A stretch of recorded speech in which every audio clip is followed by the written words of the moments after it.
दोस्तों अगर आप भी भारत की गेंदबाजी से खुश हैं तो वीडियो को लाइक जरूर कीजिएगा। दोस्तों भारत की तूफानी गेंदबाजी के आगे 108 पर ही दम तोड़ गई पूरी न्यूजीलैंड की टीम। लेकिन कैसे शमी पांड्या ने मिलकर आज दोस्तों न्यूजीलैंड की टीम को उनकी असली औकात दिखा दी और ऐसे विकेट ले डाले कि मानो न्यूजीलैंड की टीम हमारे सामने गली क्रिकेट की टीम बनकर रह गई हो। आखिरकार दोस्तों कैसे भारतीय गेंदबाजों ने back to back 10 wicket 108 run पर लेकर इस मैच में जीत को 100 नहीं 1000% कंफर्म कर दिया। चलिए आपको गेंदबाजों की पूरी गेंदबाजी दिखाते हैं। दोस्तों जैसे ही मैच शुरू होता है तो मोहम्मद शमी को रोहित शर्मा पहला ओवर डालने के लिए बुलाते हैं और जिस बात की अपेक्षा शमी से की गई बिल्कुल उन्होंने वैसा ही किया। दोस्तों पहले ही ओवर की 5वीं गेंद पर शमी ने फिन एलन को क्लीन बोल्ड कर 0 पर हमें पहला विकेट दिला दिया था। इसके बाद अगला विकेट मिलने में 3 से 4 ओवर जरूर लगे, लेकिन जब विकेट गिरे तो इस तरीके से गिरे कि मानो ताश के पत्तों की तरह पूरी गड्डी ही बिखर गई हो। दोस्तों छठे ओवर तक न्यूजीलैंड की टीम 20 से 22 रन से ज्यादा नहीं बना पाई थी। प्रेशर उन पर भरपूर था। तभी पारी के छठे ओवर में इस प्रेशर का फायदा उठाते हुए सिराज ने दोस्तों हेनरी निकोल्स को ही आउट कर डाला। दोस्तों पारी के छठे ओवर की 3री गेंद पर हेनरी निकोल्स को अपने जाल में फंसाते हुए उन्होंने शुभमन गिल के हाथों उन्हें स्लिप में कैच आउट कराया, वो भी 2 रन पर। और इसके बाद शमी दोबारा से फॉर्म में आ जाते हैं और अगले ही ओवर में एक ऐसा विकेट दिलाते हैं जिससे मैच पलट जाता है। दोस्तों पारी के 7वें ओवर की पहली गेंद पर ही टेरिल मिशेल को शमी कट एंड बोल्ड कर देते हैं। ये शमी का दूसरा विकेट होता है। लेकिन जब 2 और 1 रन पर विकेट गिरने लग जाएं तो समझ जाइए कि मैच अपना होने वाला है। दोस्तों 10 रन पर ही 3 विकेट कर दिए थे इस तरीके से हमने न्यूजीलैंड के। लेकिन किसे पता था ये सिलसिला आगे भी ऐसे ही चलेगा।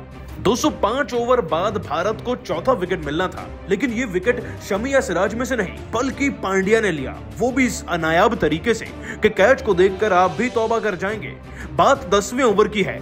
उनके सामने 16 गेंदों में ही 7 रन लगाकर डिवॉन कॉनवे बैटिंग कर रहे थे। जाहिर सी बात है पांड्या उनका विकेट लेकर अपना खाता खोलना चाहते थे, इसीलिए खाई वेस्ट की गेंद डाली जिस पर पूरी तरीके से विचलित होकर कॉनवे ने सामने की तरफ से तेजी से शॉट खेला ताकि गेंद पैरों के नीचे से निकल जाए पांड्या के। लेकिन अफसोस गेंद थोड़ी बहुत हवा में रही और पांड्या ने इस अपॉर्चुनिटी को पकड़ते हुए तुरंत डाइव लगाकर सिंगल हैंडेडली कैच को पकड़ा और भारत को दिला दिया चौथा व बेहद ही खास विकेट। इसके बाद दोस्तों अगले ही ओवर में लॉर्ड शार्दुल ठाकुर अपनी ताकतों का इस्तेमाल करते हैं। मतलब कि दोस्तों कप्तान टॉम लैथम को इतनी आसानी से स्लिप में शुभमन के हाथों 1 रन पर कैच आउट कराते हैं जिसकी कोई कल्पना तक नहीं कर सकता था। खैर ये 5वां विकेट हो चुका था और अभी दोस्तों 12-13 ओवर भी नहीं हुए थे। 11 ओवर में 5 विकेट गंवा देना, अब आप खुद समझदार हैं कि ऐसे में वनडे मैच में किसी टीम का क्या हाल कंसीडर किया जाता है।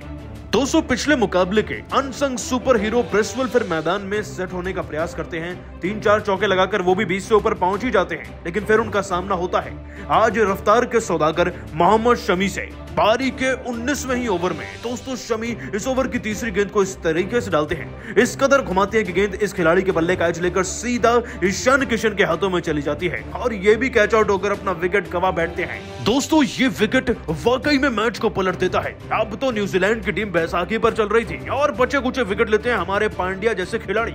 दोस्तों अब तो मानो भारतीय गेंदबाज न्यूजीलैंड की टीम से टॉयज की तरह खेल रहे थे। पांड्या जहां सेंटनर को क्लीन बोल्ड करते हैं तो उधर वॉशिंगटन सुंदर भी एक विकेट अपने नाम कर जाते हैं चुपके से। वो ग्लेन फ्लिक्स को आउट करते हैं और फिर 33वें ओवर में आकर फर्ग्यूसन को भी आउट कर जाते हैं और जाते जाते कुलदीप यादव भी कहां पीछे रहने वाले थे। 10वां विकेट यानी कि टिकनर का विकेट उनका नाम रहा और इस कदर दोस्तों 108 रन पर हमने आज न्यूजीलैंड की टीम को ताश के पत्तों की तरह बिखेर कर रख दिया। दोस्तों ये भारत की सफलता कह लीजिए या उम्दा गेंदबाजी या रोहित की ऐसी कप्तानी जिसके दम पर आज यह भी मुमकिन हो पाया है। और इस मैदान का तो वैसे भी सत्य है कि चेस करने वाली टीम ही जीतती है। लेकिन दोस्तों भारत की गेंदबाजी रोहित की उम्दा कप्तानी को आप 10 में से कितने नंबर देंगे नीचे कमेंट करके जरूर बताइएगा और अभी सब्सक्राइब कीजिए हमारे YouTube चैनल को। धन्यवाद।